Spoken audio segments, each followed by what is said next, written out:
MLC Kalvakuntla Kavitha మరో షర్మిల కాబోతున్నట్లు కనిపిస్తోందని BJP MP Raghunandan Rao కీలక వ్యాఖ్యలు చేశారు. కవిత లేక రాజకీయ పంచాయతీనా లేక ఆస్తుల పంచాయతీనా అని ప్రశ్నించారు.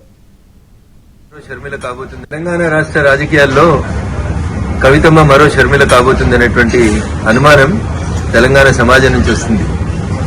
ఎందుకంటే ఈ పంచాయతీ కుటుంబ పంచాయతీ, రాజకీయ వారసత్వ పంచాయతీ, ఆస్తుల పంచాయతీ ఎందుకు ఆల్ ఆఫ్ సడన్ గా కవిత గారు అమెరికాలో ఉన్నప్పుడు మే 2వ తారీఖున రాసినటువంటి లేఖ ఇంతగా ప్రజల్లో చర్చనీయాంశం అవుతుందంటే ప్రజల ఆలోచనలో ఒక అర్థం కనబడతా ఉంది స్పష్టంగా.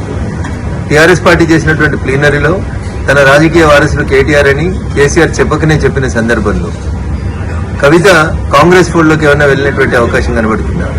రాష్ట్ర ముఖ్యమంత్రి గారితో లేదా రాష్ట్ర ముఖ్యమంత్రి గారే కావాలని కవితతోటి ఉత్తరాలు రాయించినారు.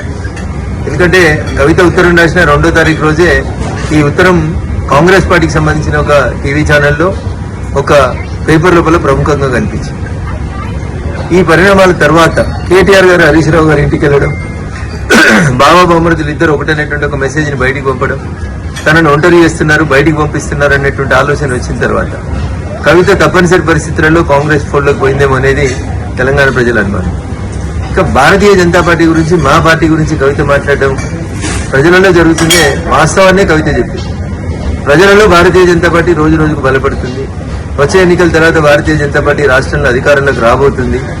ఈ విషయాల్ని దృష్టిలో ఉంచుకొని భారతీయ జనతా పార్టీ, బీఆర్ఎస్ రెండు కలిసి ఏదో చేయబోతున్నాయని ప్రజల్ని నమ్మించుతుంది. పోయిన ఎన్నికల కంటే ముందు పీసీసీ అధ్యక్షుడిగా ఏ ప్రయత్నాలను అయితే రేవంత్ రెడ్డి గారు కొనసాగించారో ఈ రోజు ముఖ్యమంత్రిగా కవితను మరొకసారి ఎట్లా పావుగా వాడుకుంటున్నారేమో అనేది తెలంగాణ సమాజం ఆలోచిస్తుంది. నాకున్నటువంటి అనుమానం కానీ, నాకున్నటువంటి సమాచారం కానీ, ముందు కవితతో పార్టీ పెట్టిస్తారు, తర్వాత వచ్చే ఎన్నికలకు వచ్చేసరికి కవిత షర్మిల గారి లాగా కాంగ్రెస్ పార్టీ అధ్యక్షురాలు లేదా కాంగ్రెస్ పార్టీతో పొత్తు పెట్టుకోవడమే చేస్తుంది. ఇది గతంలో ఈ రాష్ట్ర రాజకీయాల లోపల ఇట్లాంటి ఒక ప్రయోగం చేస్తే బాగుంటుండే అని నేను చెప్పలే. టీఆర్ఎస్ సిద్ధాంతకర్త అని చెప్పుకుంటే ఆయన మొన్న ఒక టీవీ ఛానల్లో చెప్తాడు, 2018 ఎన్నికలప్పుడు కేసీఆర్ హరీష్ రావు తోటి ఒక పార్టీ పెట్టిస్తే మంచిగుంటుండే, ఆ పార్టీని ఎన్నికలు అయిపోయినాక మళ్ళీ మెర్జీ చేసుకుంటే బాగుంటుండే అనేది టీఆర్ఎస్ పునాది నేనే అని చెప్పుకునేటువంటి ఒక సిద్ధాంతకర్త మొన్న ఒక టీవీ ఛానల్లో మాట్లాడుతూ చెప్పి వీటన్నింటినీ క్రోడీకరించి చూసినప్పుడు కవితని కాంగ్రెస్ నడుపుతుందా, కవితని రేవంత్ రెడ్డి గారు నడుపుతున్నారా, కవిత మరో షర్మిల కాబోతుందా అనేటువంటి అనుమానం అయితే చాలా స్పష్టంగా తెలంగాణ సమాజం ముందుంది.